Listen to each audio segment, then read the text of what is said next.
The Galactic Council chamber fell silent as President Elena Vasquez of the United Earth Federation stepped through the massive crystalline doors. Her boots echoed against the polished obsidian floor, each step measured and deliberate. Around her, representatives from 47 alien species watched with expressions ranging from curiosity to barely concealed contempt. The humans were still considered newcomers here, barely 2 decades since first contact. Mere infants in a political arena where some civilizations had existed for millennia. Ambassador Thexron of the Krillian Dominion sneered from his elevated platform, his 3 eyes gleaming with satisfaction. Ah, the human president graces us with her presence. Have you finally come to accept our generous terms? Your colony worlds returned to neutral oversight, your military reduced to planetary defense only, your mining operations taxed at the standard rate for primitive species. The chamber rippled with what passed for laughter among the assembled aliens. Elena's jaw tightened, but her expression remained neutral. She had spent 3 months traveling to this remote sector of the galaxy. 3 months while Krillian warships blockaded human colonies, while children went hungry on New Terra, while her people died. She reached the central podium and placed her hands on its surface. The translator implant behind her ear hummed to life, carrying her words to every being present. I came here, she began, her voice steady and clear, because Earth still believes in diplomacy. We believe in the ideals that this council was supposedly founded upon: mutual respect, peaceful coexistence, and the rule of law. How touching, Thexron interrupted. But beliefs do not change reality. Humanity expanded too quickly, claimed systems that belonged to no one.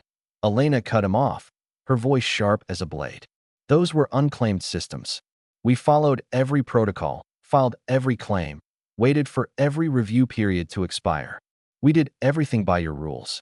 The Valtorian representative, a being of pure energy contained in a crystalline matrix, flickered thoughtfully. The legal standing of human claims is technically sound, it admitted. Technically, Thexron's voice boomed. The law serves those with the power to enforce it. Humanity is weak, scattered, divided. Your people play at unity, but you are nothing compared to the ancient powers gathered here. Elena had heard it all before. For 3 months, she had sat through endless sessions, listening to the Krillians and their allies justify their aggression with increasingly transparent excuses. The truth was simpler and far uglier. Humanity had been successful. In just 20 years, human colonies had thrived where others expected them to fail. Human innovation had solved problems that had stymied older races for centuries. And worst of all, humans had done it without asking permission or showing proper deference to the established powers. They had become a threat not through military might, but through potential.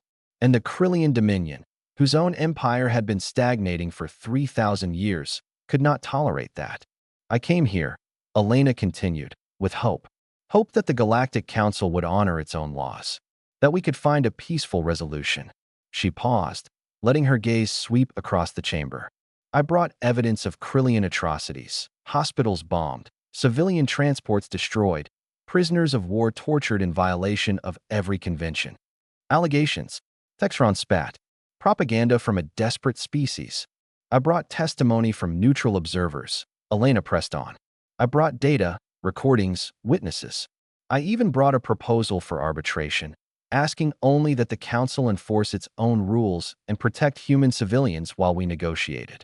She reached into her jacket and withdrew a small data chip, placing it on the podium. This contains everything. Every crime, every violation, every piece of evidence. I hereby formally submit it to the council record.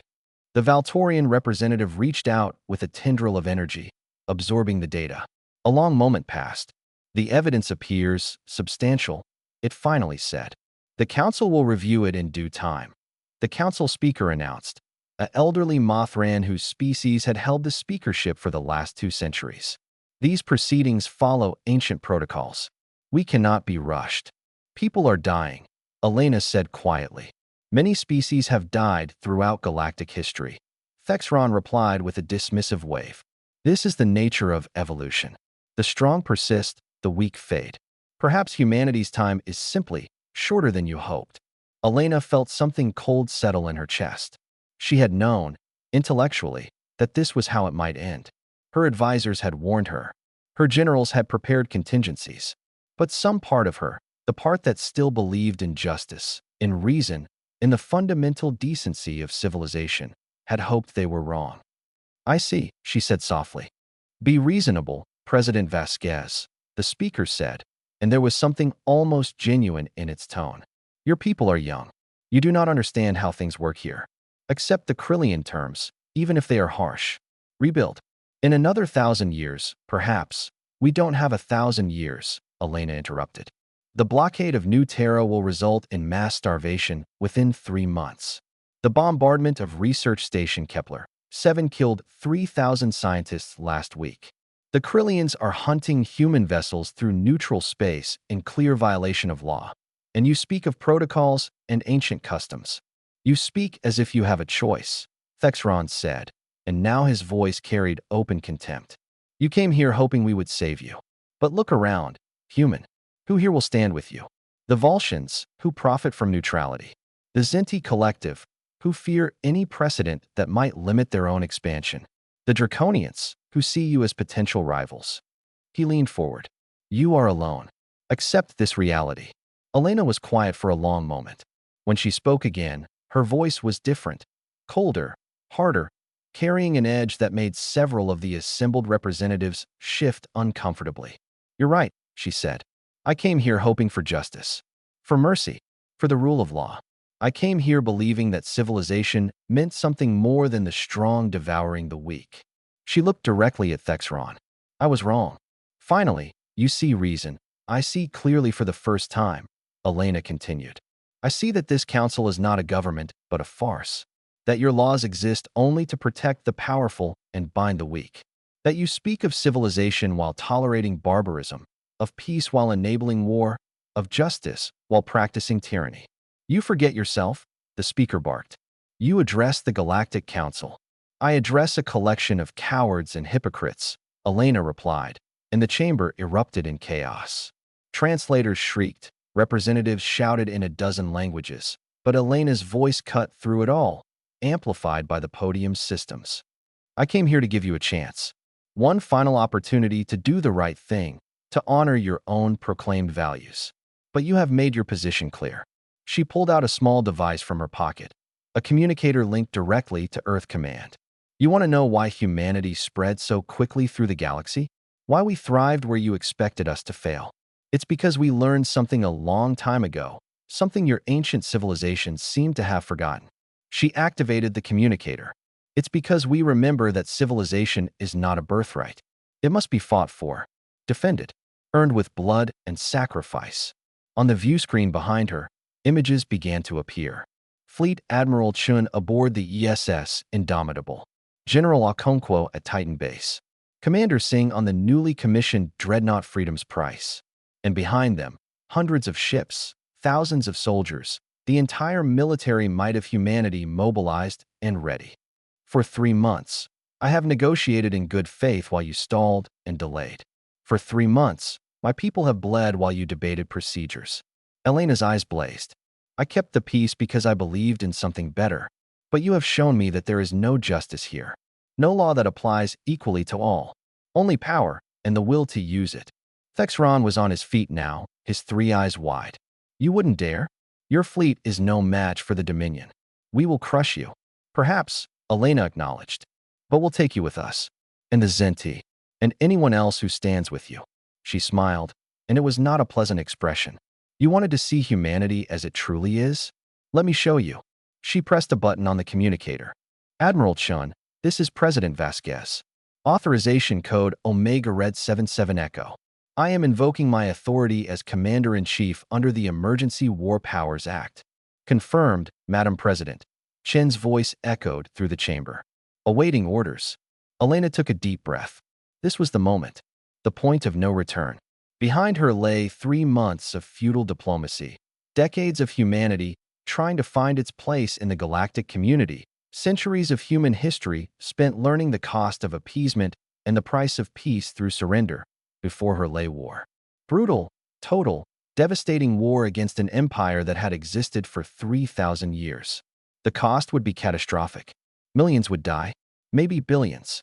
Earth itself might burn, but her people would die free, not starving in blockaded colonies or tortured in Krillian camps. They would die fighting, not begging for mercy from beings who saw them as nothing more than upstart primitives to be crushed. Fleet Admiral Chun, she said clearly, I am done talking. The time for diplomacy has passed. The Krillian Dominion has made its choice, and so have we. She looked directly at Thexron, and her voice rang with absolute conviction. No more talk. Let the war begin. Operation Prometheus is authorized. All human forces are weapons-free. Rules of engagement. Unrestricted warfare against Krillian military assets. Show them what humanity can do. The chamber exploded in pandemonium. The Krillian ambassador was screaming threats. The speaker was calling for order. A dozen representatives were trying to speak at once. But Elena wasn't listening anymore. She turned and walked toward the exit, her head held high. Behind her, on the view screen, the human fleet began to move. Carriers launched fighter wings. Dreadnoughts charged their main weapons. And from hidden bases scattered throughout human space, the secret weapons emerged, the products of 20 years of human ingenuity, innovation, and sheer desperate determination to survive. Railguns that could punch through Krillian shields. Stealth frigates invisible to their sensors. Quantum disruption mines that turned their own technology against them. And the crown jewel, the Prometheus protocol itself, a tactical AI system that could coordinate human forces with a speed and precision that no organic mind could match. The Krillians had superior numbers. They had the advantage of age, of experience, of vast resources accumulated over millennia. They had powerful allies and an empire that spanned dozens of systems. But they had never faced an enemy like humanity. They had never fought beings who saw defeat not as an end, but as a challenge to overcome. They had never understood what it meant to be a species that had climbed from the caves to the stars through sheer stubborn refusal to quit. As Elena reached the doorway, she paused and looked back one last time. You wanted to see us as we truly are, she said quietly. You wanted to test us, to break us, to remind us of our place. Congratulations. You've awakened something you should have left sleeping. This is madness, the speaker cried. You'll destroy yourselves. Maybe, Elena acknowledged. But we'll do it on our own terms. And if we're going down, we're taking every last one of you who stood by and watched with us. She walked out of the chamber as the first reports of combat began to filter in. The Battle of New Terra had begun, human defense platforms engaging the Krillian blockade fleet. The siege of Kepler 7 was breaking. Human marines, thought to be scattered and demoralized, revealing themselves as a coordinated resistance force that had been preparing for this moment for months. And across human space, on every colony world, every station, every ship, the same message was being broadcast. President Vasquez's declaration, delivered not in the language of diplomacy or compromise, but in the only language the galaxy seemed to understand. The language of war. In the weeks that followed, the Galactic Council would learn what it meant to face humanity unchained. They would watch in shock as human tactics, unpredictable, innovative, ruthless, tore through Krillian formations that had been unchanged for centuries. They would witness human resilience as colonies endured bombardments that should have broken them, as crews fought on in ships that were more wreck than vessel, as soldiers held positions long past the point where any rational calculation said they should surrender. They would see humanity at its worst, fierce, uncompromising, willing to pay any price and make any sacrifice for victory. And they would see humanity at its best, defending not just themselves, but any species the Krillians had. Oppressed, offering quarter to enemies who had shown them none, building even as they fought, dreaming of peace even in the midst of total war. But that was all yet to come. For now, Elena Vasquez stood on the bridge of her shuttle, watching the Galactic Council station recede behind her. Her reflection in the viewport showed a woman who had aged years in a single day. She had not wanted this, had tried everything to avoid it. But when the choice came down to surrender or survival, dignity or destruction, she had made the only choice she could live with. No more talk. The war had begun, and humanity would show the galaxy exactly what that meant.